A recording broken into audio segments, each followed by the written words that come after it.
Hello. Happy Saturday, actually. Thank God we made it to the weekend. Welcome back to my channel. My name is Wendy, and I had VSG surgery, aka vertical sleeve gastrectomy, on December 1st. As you can tell by the title, we will be talking about all things VSG. So to my subscribers, thank you so much for subscribing to my channel, and to everyone who's been viewing my content and these vlogs, thank you as well. I really do appreciate it. So let's get right into this video. I am coming to you with another video to give you another update, and today will be my 6 and 7 week post-op vlog. We will talk about my 6-week appointment with my doctor. So I'll give you everything that we discussed, and some little tips that helped me after I discussed things with my doctor. Also, we'll be talking about foods that I am trying, and then I'll give you my weight loss goal, or my weight loss at the end. I made notes because your girl gets off topic.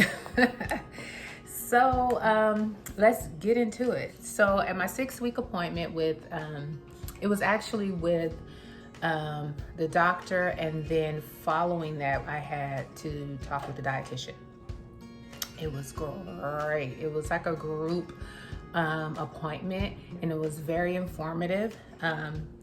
One thing I do want to share with you guys is vitamins. So we went over our vitamins again, and that's what I love about our process, is that they make sure that we're still on track. So they made us show all of our vitamins. And one thing that we found out with my vitamins, so I was told in the beginning from my doctor that I didn't have to take the iron supplement. And if you all know about the VSG, this whole process, you have to be on vitamins forever. There's a multivitamin, there's a calcium, there's a B1, there's a B12, there's a D3, there's an iron, and you have to, manage it and take it. It's manageable. You just have to, it's mind over matter.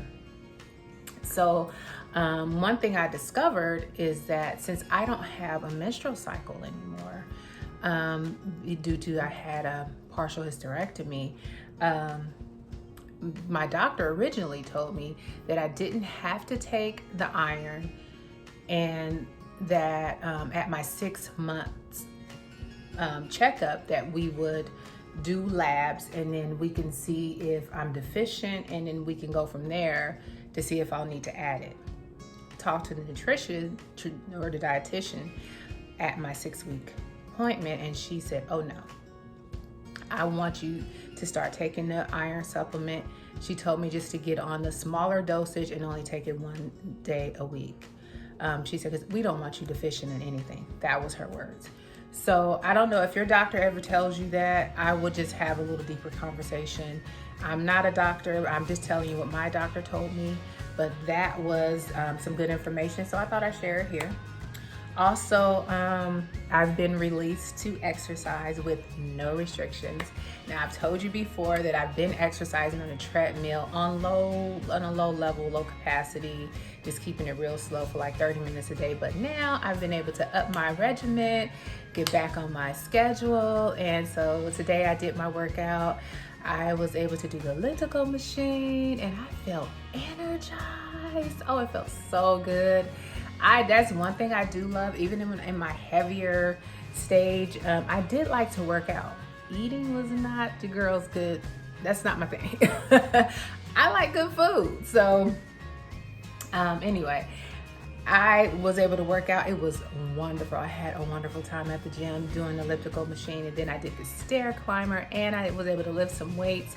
I felt great. One thing I'm noticing is that before I work out, I need to have my protein. I need to make sure I get that protein in, because if I don't, I start to have like this little lightheadedness. It's a weird, weak lightheadedness feel. So even if I feel like I'm not getting enough protein in, sometimes what I'll do is I'll take my protein shake with me to the gym, and I'll just sip on it while I'm working out, and that just gets me through. So working out has been great. Also, one thing the doctor, in regards to exercising, so what I use is my fitness app, my Fitness Pal app, to track my calories and to track my exercise. So one thing I was always doing for years, and I always thought it was Bible to do this, that, you know, if you put in your goals, like say your goal is, so for us right now, my calorie goal for a day is 600 to 900 calories a day. I put that in my MyFitnessPal app, and as the day go on, it just kind of it starts subtracting for me, right? So I've always thought that once you exercise and you burn 200 or 300 calories, you can add that back in, meaning you can eat a little bit more food, right? The doctor said no. I was completely shocked. I don't know if you knew this, but I didn't know that. And also, I'm not sure if it's true for regular people or if it's just something that weight loss surgery people cannot do. She was saying, no, if you burn 300 calories, you just burn 300 calories. You still need to stick with your 600 to 900 calories for that day. There is no, she just was saying, just delete that. Once that pops up in that app, delete that you burn 300 calories. You still need to eat the right amount of calories for the day. I was like, oh, wow. So, you know what? That was good information. So I can't do that anymore. I gotta stick to my calories. Also, at that 6 weeks appointment, I was released to a general diet. I can eat whatever. Well, not really whatever, but basically I can add more foods to my diet, making it a little bit more fun and interesting. Also a little scary because, you know, you gotta still be disciplined. Because now that you discovered that you can get a little bit more in and your body is tolerating things, you gonna keep like, let me try this, let me try that, let me try it. And I'll show you, I'm gonna be honest with you because that's what this whole thing is about, me being honest. I'm gonna show you a few things that I'm trying. So let's get into that. Foods that I'm trying. So for breakfast, I found these. I found waffles. Waffles is your girl's best friend. I love me some waffles. Power waffles, blueberry, flavor. I don't know if you want to go and get those, but they are great. It's 240 calories for 2 waffles. They are about 12 grams of protein. I can only eat like a little bit more than half of a waffle, and I put a little bit of my sugar-free syrup on it. It's only 5 calories in here, and like, yeah, no sugar, so no harm in that. I love it. Those are great. Put them in a toaster. Tastes great. I've been wanting some chicken strips with a little bit of crisp to it. Found these. Love them. They are coated with a cauliflower crust. Oh my God, they're amazing. They're about 14 grams of protein, and you can have about 3 ounces for 110 calories. Love them. Did you get that? Did you get it? Did you get it? Did you get it? So, you know, being released to eat more food is, you know, it just makes things interesting, but you also need to be mindful, you know. So I also wanted pizza. So I went and got me some organic pita bread. I can't eat much of it. My doctor doesn't really want, this is one of those things where you kind of like, you test the waters a little bit. So I got some pita bread. I made little pizzas out of this. Put a little pizza sauce, some pepperoni, and a little bit of cheese, whatever vegetable type of topping. I cut this in half once I make it. I can't even eat half of it, but I make sure I put that in my calorie count, and I'm doing good. I like it a lot.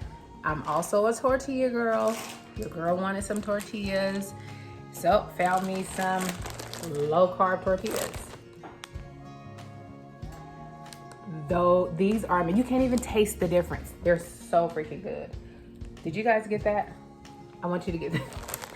My doctor also says, you know, maybe stay away from tortillas, but I don't eat them often. I get and I only eat like half. You know, I'll make a tortilla and I'll put a little, like this morning I had, excuse me, I just say that's another thing that happens. You get a little air pocket in there. This morning I made breakfast burritos. And I just put a little bit of eggs and a little bit of potato and vegetables in it and cut it in half. It was a little tiny little thing, and ate that, and I was gravy. It was so good. So yeah, that's basically in a nutshell what I've been doing these past weeks, and just to give you a little update on that. Also, I've shared this before, but this book right here, you have to get this. You have to. I've made so many recipes out of this book. This book is great for every stage of your journey. It has foods for every stage. Your soft food stage can get boring, and if you want to keep it interesting, get this book off of Amazon, and it will keep it interesting. Because I love eggs, and I did eggs so many different ways with that book. So you might want to try that one. So I hope you guys enjoy this vlog. We are at the end. I don't want to hold you any longer. I hate to have the videos too long, but I hope this was informational for you. Again, thank you to my subscribers, everyone who's been tuning in and liking my channel. I also, want to say, drop me some questions and we can do a Q&A session if you would like to get some questions. I'm not a doctor. You want some answers to some questions, but I can just tell you from my experience, and hopefully it could be helpful. So now for my weight loss, highest weight, or my weight at surgery day. Surgery weight was 203 pounds. Today, your girl is 174 pounds. Yay! So that's like 20, I'm down 29 pounds. I ain't mad at it. She ain't complaining not one bit. I am happy. I feel good. I feel energized. I used to have so much pain. My doctor had told me I had fibromyalgia at one point, and I was in pain all the time. And since surgery, I don't take any more Tylenol, any more ibuprofen. I move around, I get around with no problems, and I feel great. So if you are contemplating this surgery, it is going to be scary. You're going to be nervous, but you can do it. Make a change for you if that's what you want to do. So we are at the end, and thank you again. Please like and subscribe, drop me a comment, and I will see you next time. Until next time, peace, love, and happiness.